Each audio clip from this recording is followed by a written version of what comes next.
So if there's anything that like you're wondering, like should I do this, that, and the other, a couple of my favorite tools, I mentioned one earlier, the Instant Pot, one of my favorite tools.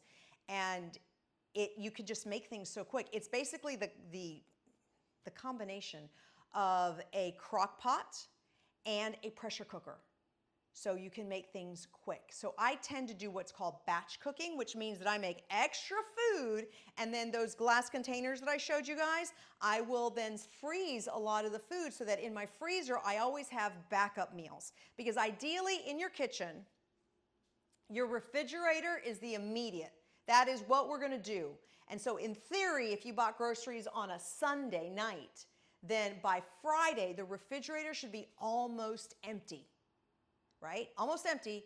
And let's just say people came over and you're like, oh, what do I make? Oh, you pull out some of these batch cooking meals out of the freezer. So you always have backup, and then that way you don't order junk food, right? So we have the batch cooking in the freezer. The other thing to do is there's another gadget called I just lost my train of thought, seriously.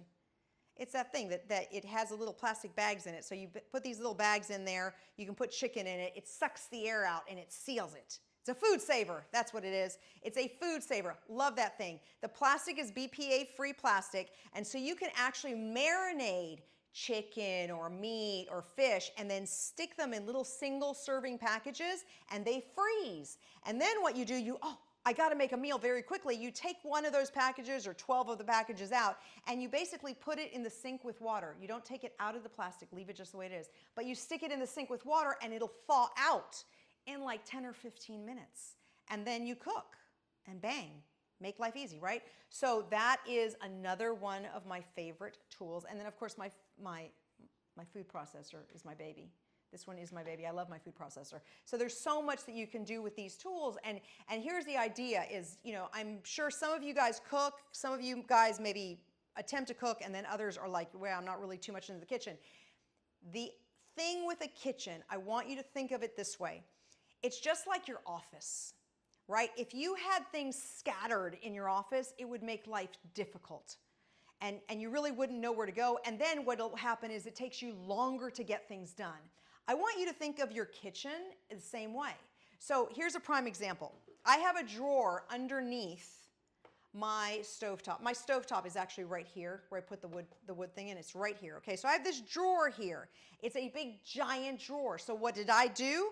I measured the drawer and I got all sorts of wooden boxes that fit perfectly in this drawer so that I have everything very organized so that I don't have to go looking around for it. And I actually go to people's homes and try to help them with their kitchen, but we can all do this ourselves, to be very honest. What you have to do is think to yourself going, okay, when I'm at the stovetop, what do I need?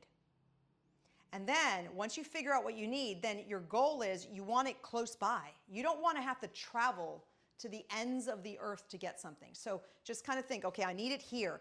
And here's the thing, I find this actually kind of funny about kitchens. Most people, when they move into a house, or think about the last time you moved into a house, they don't put too much thought into where they're going to put their stuff. They just put it away, right?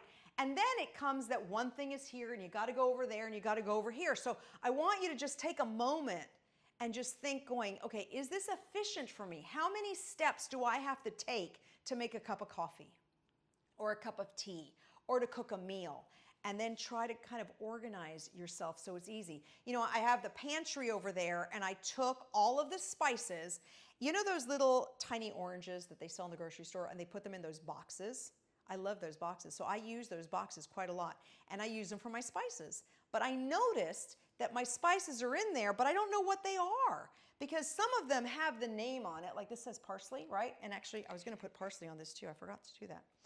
Some of them have the name on it, but others don't. So I actually assigned one of my children a very important task. I gave them the label maker and I said, I need you to label all of these and I need the labels on top.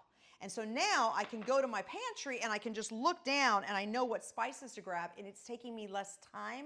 And these little tips and tricks, my friend, if you can get in and out of the kitchen quickly, like we did today, to be very honest, then cooking is not such a drag. But when it takes us too long because we can't find things or we don't have the right tool, then that's when it becomes a little bit challenging. Okay, so just kind of keep that in the back of your mind. And I know we're all incredibly busy, But if at some point, even if you did it like one segment at a time, let's just say you started with the pantry and you decided, okay, today I'm going to fix the pantry. So when you fix your pantry, fix it in the sense that the things that you use all the time should be arm distance.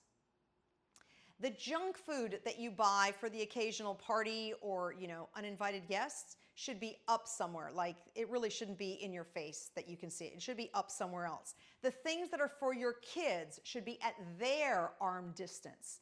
And the things that you use all the time should be to the front of the pantry, and the things that you use every once in a while, like maybe some baking things or barbecue tools or something like that, you move it to the back of the pantry. And you put things together in bins. So if you are a baker, all your baking stuff should be in a bin. If it's scattered, it just makes things more complicated. So you want to make sure that you're trying to use these bins. To be very honest, even in my refrigerator, you know those plastic shoe boxes? I even have those in my, I know it sounds very strange. They are clean, I promise, they are clean. But I use them in my refrigerator. I have a bunch of, things, different kind of things that are sorted in those bins. Like all of my little ingredients that I use for smoothies, for example, are in one bin, right? So you can use those bins to get things a little bit more organized, because the best situation is to go into your kitchen and just pull something out and put it back in and go on from there. Oh, yay. See, I'm not the only person who has the shoe bins in the refrigerator. I'm very glad that I have support with that. That's good. That is very good. So I want you to get creative. And so here, I'm going to actually give you one more. So actually two more things. In my freezer, when I moved in here, it was missing a shelf, right? And I couldn't seem to get that shelf, but I measured it. I went on Amazon and I found these great metal bins that sit one on top of the other, and they're open, right? So you can stick things in there, and they fit in that spot. So I had this spot about this big, and I had these two metal bins in there to make my life easier because I needed more space in there. So just kind of get a little bit creative. I mean, I find Amazon fascinating because you can find anything. So when you're stuck, you go, oh, I really would like this that would do this, and you search it on Amazon, and there, poof, it appears like a miracle. It really does. So try to think about making your pantry and your refrigerator and your freezer a little bit more, home friendly, kitchen friendly, so that way you can go in and out quickly. And you want to organize everything where you want it. Now, here's my next tip. Although this is not impressive, I don't know what happened. I bought these today. They were very fresh. And typically, when you stick them in water, they look beautiful. These guys didn't do that. So I'm not going to keep them. But if I did have really good fresh greens, and by greens I mean it could be the basil, it could be the mint, it could be kale, it could be collard greens or Swiss chard. The idea is to place them in a cup with water, then to take the produce bag and put it over the greens, and then put them in the door of your refrigerators, so you have space for them to stand up, right? And then guess what? Your greens will last you about a week in your refrigerator. So if that basil and mint was fresher than what I got, it would have been pretty. It would have been beautiful, flourishing up like this, and I would have put the bag over it and then stuck it in the refrigerator, and that would have lasted me all week. So that, I highly recommend that for all of your greens that come with a stalk of any sort. Cilantro, parsley, all those things. You can put them in a cup with a plastic bag on top of it. For people who can't eat wheat, yeah, I mean, you don't really need to eat wheat, to be very honest. Remember that wheat turns into flour and flour turns into sugar, so it's not real necessarily the best thing for you. So things there's a company called Simple Mills. They make an excellent cracker. It's made with almond flour. They also have a bread mix. In case you wanted to make your avocado toast on that, you could, right? So I would recommend Simple Mills. There's also Namaste pancake mix, which I do a lot with my kids. And I tend to puree strawberries and raspberries as our sauce for the top of our pancakes. And I also add in some protein powder it's a plant-based protein powder that I use into the pancake mix to give it more protein. The other things that I would say, if you could not eat wheat, What other things am I missing? I'm not a big wheat eater or bread eater or cracker eater, to be very honest, but I do like the Simple Mills and I do like the Namaste products. Oh, pasta would be the next one. Pasta, Banza pasta. And just because, you know, our theme is garbanzos today, that's actually kind of funny. Banza pasta is made out of garbanzos. And to be very honest, I have hooked so many of what I call my traditional clients that eat traditional foods. I have hooked them on Banza pasta and they don't complain at all. They're like, this is a great pasta, we love it. And the beauty about Banza pasta is that it is very, very high protein. So it's actually a great pasta for kids because you want more protein in their diets, and it is great if you are not eating wheat as well. Colombian arepas made of corn, but sometimes I miss bread. I try to use almond, oat, and corn as a replacement for wheat whenever I can. Yeah, those are your things. But so, you know, here's the thing, and this goes back to, guys, I want you to remember what food is for. Food is fuel. And I'm saying this because if you know more substitutes I could use. Okay, so I'm saying food is fuel because we got to remember that. And so sometimes, you know, depending on our upbringing, we get very hooked on certain things that we eat, but they may not be the best choices for us. So I want you to kind of think about that. Do we really need bread and crackers?